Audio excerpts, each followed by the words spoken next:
Through the Desert by Henryk Sienkiewicz. Subscribe if you want more audiobooks like this. Chapter 3. In the meantime, welcome news awaited them at home.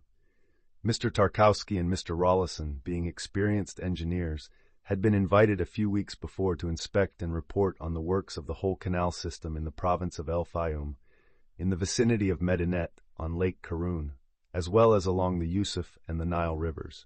They were going to remain there nearly a month, and had therefore procured leave of absence from their own company. As Christmas was near, they both decided that they would not leave the children, and that Staś and Nell should accompany them to Medinet. When the children heard the news, they jumped up and down with joy.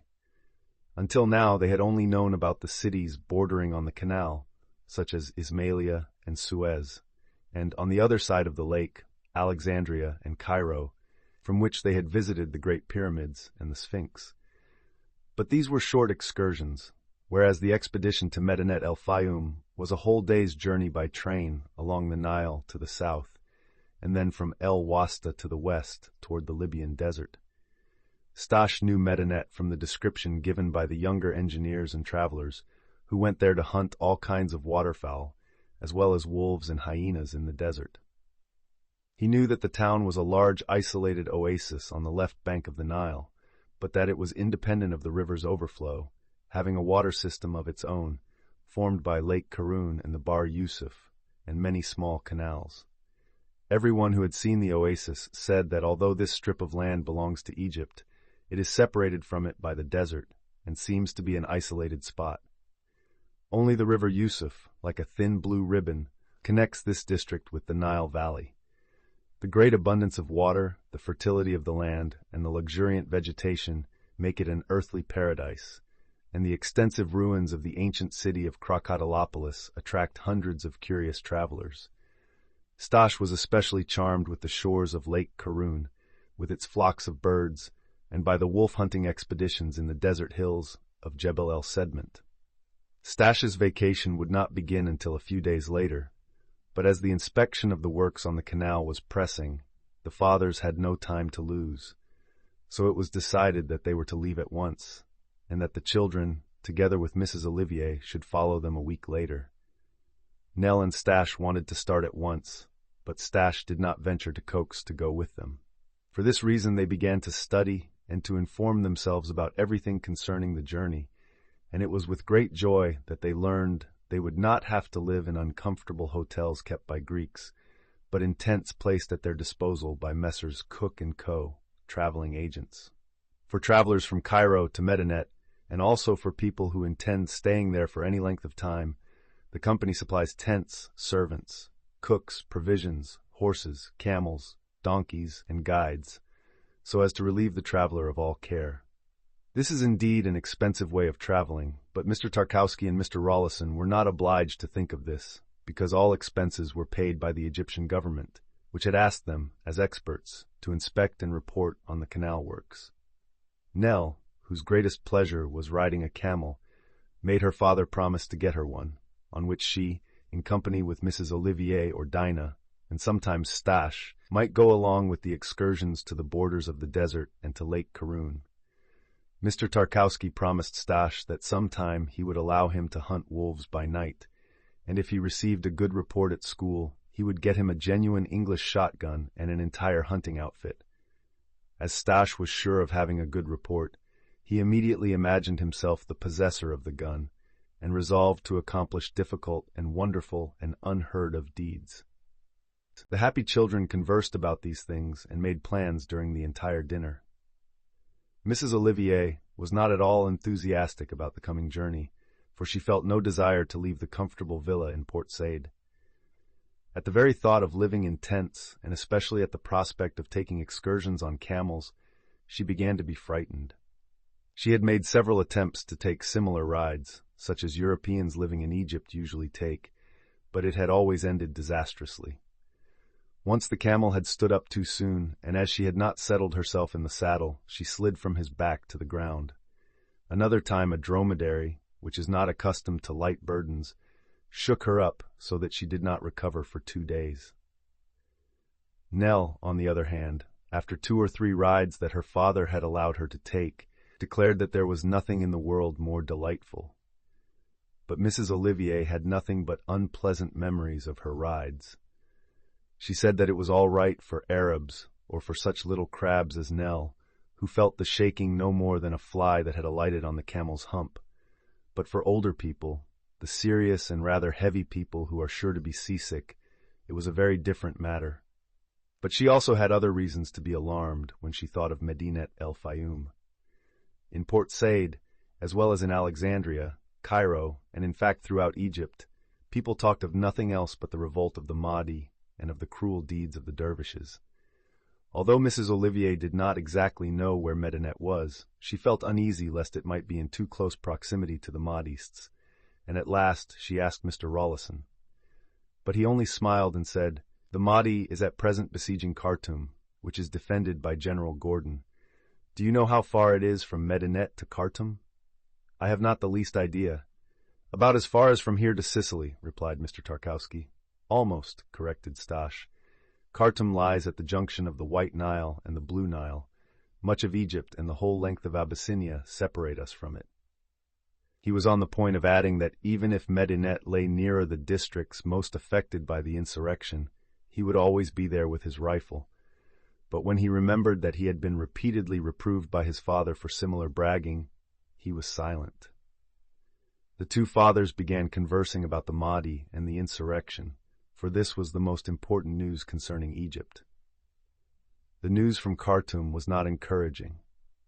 The savage tribes had now besieged the town for nearly a month and a half. The English and Egyptian government officials were slow to act, the relief army had scarcely started, and everybody thought that, notwithstanding Gordon's fame, heroism, and ability, this important town would fall into the hands of the barbarians. Mr. Tarkowski, who suspected that England would be only too glad if the Mahdi were to conquer southern Egypt, so that they might recapture it from the Mahdi and convert this enormous tract into an English settlement, was of the same opinion. But he did not say this to Mr. Rawlison for fear of wounding his patriotic feelings. When the dinner was nearly finished, Staś inquired why the Egyptian government had annexed all the land south of Nubia, Kordofan, Darfur, and Sudan as far as the Albert Nyanza, and why it had robbed the inhabitants of their liberty. Mr. Rawlison determined to explain this to him, because every move by the Egyptian government was made at the command of England, which had extended her protectorate over Egypt and ruled it as she pleased. "The Egyptian government has deprived no one of his liberty," said he, "but instead has returned it to hundreds, thousands, and perhaps millions. A short time ago there were no independent towns in Kordofan, Darfur, and Sudan, except here and there, where some small potentate asserted his rights to several districts and appropriated them by force against the will of the inhabitants. But on the whole they were inhabited by independent tribes of Arabo-Negros, that is to say, by people having the blood of both these races in their veins. These tribes were perpetually fighting with one another. They would attack one another, steal horses, cattle, and especially slaves. At the same time, many atrocious deeds were committed, but the most desperate of these men were those who hunted for ivory and for slaves. They formed, as it were, a class apart, and to this class nearly all the chiefs of the tribes and the prosperous merchants belonged. These men led armed reconnoitering parties into the interior of Africa, and stole ivory tusks and took thousands of people, men, women, and children, captive. They also destroyed villages, settlements, and fields, and spilled rivers of blood. They mercilessly massacred every one who made any show of resistance. So much so that the southern part of Sudan, Darfur, and Kordofan, and also the districts of the Upper Nile as far as the lakes, were almost depopulated in places. But the Arabs advanced still farther, so that nearly the whole of Central Africa was converted into a vale of tears and blood. Therefore England, which, as you know, pursues all slave dealers in every part of the world, agreed that the Egyptian government should occupy Kordofan, Darfur, and Sudan, for that was the only way to force these thieves to stop their gruesome slave trading. The unhappy Negroes breathed freely once more, and as they were no longer afraid of being robbed and attacked, they settled down to some degree of law and order. Apparently, this state of affairs did not please the traders, so when Mohammed Ahmed, now called the Mahdi, appeared in their midst, under the pretext that Mohammedanism in Egypt was on the decline, and proclaimed the holy war.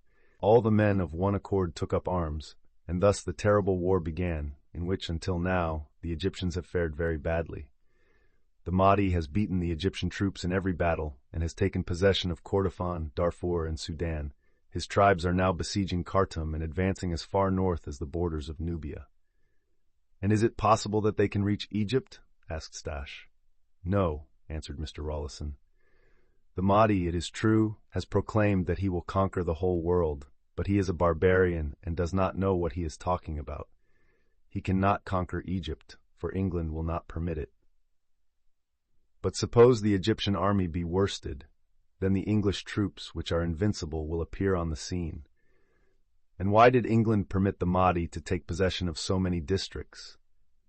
"How do you know that she permitted him?" answered Mr. Rawlison. "England never acts in haste, for she is a great nation." The conversation was now interrupted by the Negro servant, who announced that Fatima Smain was there and that she earnestly begged an audience. The women of the Orient practically confine their energies to household matters and rarely leave the harem. Only the poorer ones go to market or work in the fields like the wives of the fellahs, Egyptian peasants, and they veil their faces. In Sudan, where Fatima came from, this was not the custom, and although she had been to Mr. Rawlison's office before, her appearance in a private house, and especially at this late hour, seemed rather peculiar. "We shall learn something new about Smain," said Mr. Tarkowski. "Yes," answered Mr. Rawlison, at the same time motioning the servant to usher in Fatima. In a few seconds there appeared a tall, young Sudanese woman. Her dark, beautiful face, with its wild, tragic, and prophetic eyes, was unveiled. On entering, she immediately fell on her face, and when Mr. Rawlison ordered her to arise, she assumed a kneeling position. Illustration: her dark, beautiful face, with its wild, prophetic eyes, was unveiled. When Mr. Rawlison ordered her to arise, she assumed a kneeling position. "Sidi," she began, "may Allah bless you, your heirs, your house, and your flocks." "What do you want?" asked the engineer. "Pity, deliverance, and help in time of trouble. Oh, sir, I am imprisoned in Port Said, and destruction hovers over me and my children." "You say you are imprisoned, and yet you are able to come here even at night. The Sabtis, who guard my house day and night, led me here, and I'm sure they have been ordered to cut off our heads very soon." "Talk like a sensible woman," answered Mr. Rawlison, frowning. "You are not in Sudan, but in Egypt, where no one is killed without a judicial sentence, and so you can rest assured that not a hair of your head or of your children's will be touched." However, she besought him once more to intercede for her with the Egyptian government and obtain permission for her to travel to meet Smain. "The English are as great as you, sir," she said. "They are able to accomplish anything. The government in Cairo thinks that Smain is guilty of treason, but that is not true. Yesterday I talked with Arabian merchants who came from Suakim after having bought rubber and ivory in Sudan, and they told me that Smain lies ill in El Fasher and bids me and the children come to him so that he may bless us." "Fatima, you have invented this tale," interrupted Mr. Rawlison. She now began to protest by Allah that she was telling the truth, and then she said that were Smain to recover, he would certainly buy the freedom of all the Christian prisoners, and if he were to die, then she, as a relative of the leader of the dervishes, would easily gain admission to him and be able to obtain anything she asked. If only she might travel to join her husband, for her heart bled longing to see him. What had she, unhappy woman, done against the government or the Khedive? She asked if it were her fault, and if she could have prevented her misfortune in being the relative of the dervish, Muhammad Ahmed. Fatima did not dare, before Englishmen, to call her relative the Mahdi, as that name means savior of the world, and she knew that the Egyptian government looked upon him as a rebel and a schemer. Continually bowing and calling on heaven to witness her innocence and her misfortune, she began to weep piteously, just as women of the Orient are accustomed to do on the death of their husbands or sons. Then she threw herself on her face on the ground, or, speaking more correctly, on the carpet which covered the inlaid floor, and remained silent. Nell, who had felt somewhat sleepy toward the end of dinner, was now wide awake, and, as she had a kind heart, she took her father's hand, and kissing it over and over again, begged him to say a word in Fatima's behalf. "Won't you help her, Papa? Help her." And Fatima, who seemed to understand English, said between her sobs, without raising her head from the carpet, "May Allah bless you, you little flower of paradise, Omaje's delight, little star without blemish." Although Stash in his heart of hearts was very angry with the Mahdists, he was touched by Fatima's request and by her sorrow. Besides, Nell had spoken for her, and he always ended by doing what she wanted, and so he said in an undertone, but still loud enough for all to hear, "If I were the government, I would allow Fatima to leave." "But as you are not the government," answered Mr. Tarkowski, "you had better not interfere in things that don't concern you." Mr. Rawlison also had a compassionate heart, and he felt much sympathy for Fatima, but various things she had said seemed to him to be downright lies. As he practically did business daily in connection with the custom house in Ismailia, he knew very well that no cargoes of rubber or ivory had passed through the canal lately. The trade in these goods had almost ceased. Besides, he knew that Arabian merchants could not return from the town El Fasher in Sudan, for from the beginning of the war, the Mahdists absolutely refused to let merchants pass, and those they caught, they robbed and took prisoners. Besides, it was almost certain that the tale of Smain's illness was a lie. But as Nell continued to look beseechingly at her father, the latter, not wishing to sadden the girl, said to Fatima, "Fatima, I have, as you requested, written to the government, but have received no answer as yet. And now listen.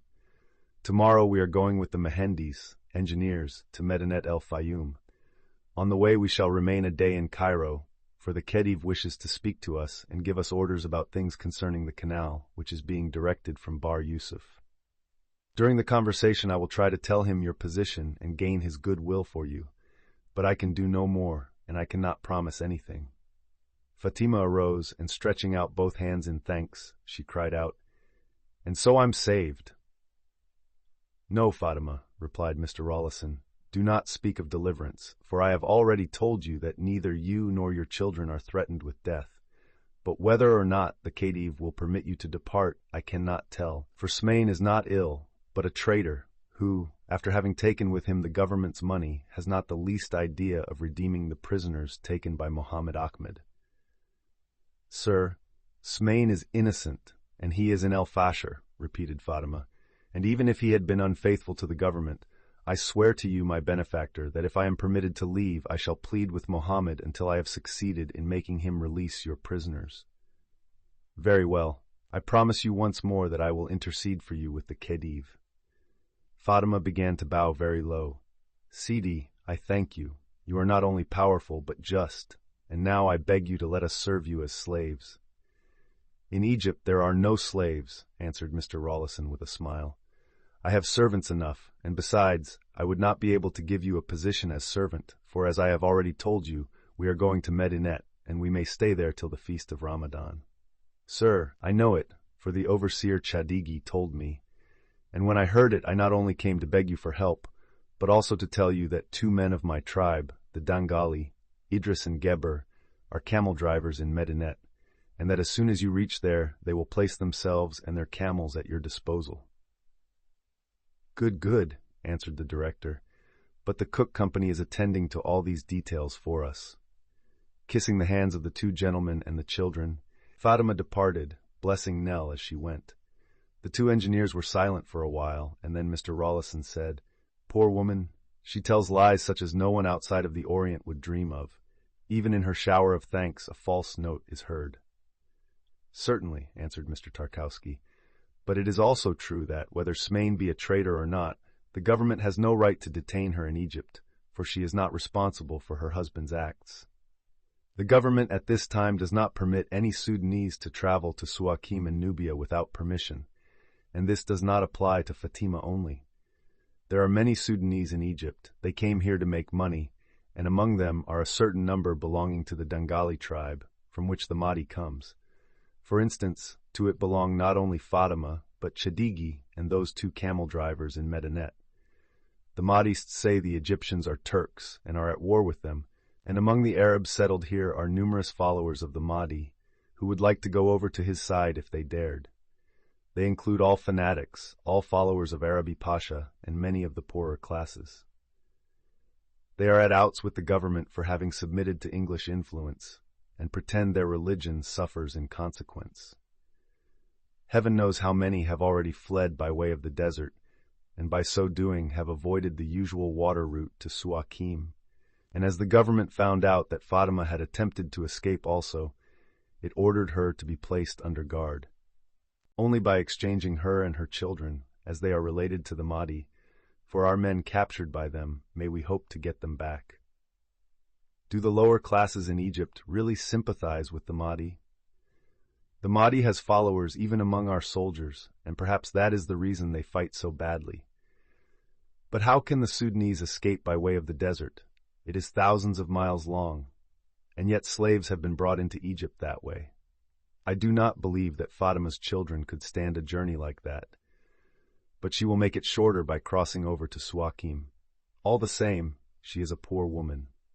Thus the conversation ended, and 12 hours later, after the poor woman had carefully locked herself in her house with the son of the overseer Chadiji, with raised eyebrows and a lowering glance in her lovely eyes, she whispered, "Chamis, son of Chadiji, take this money, start today for Medinet, and give Idris this writing, which, at my request, the holy dervish Bilali wrote to him.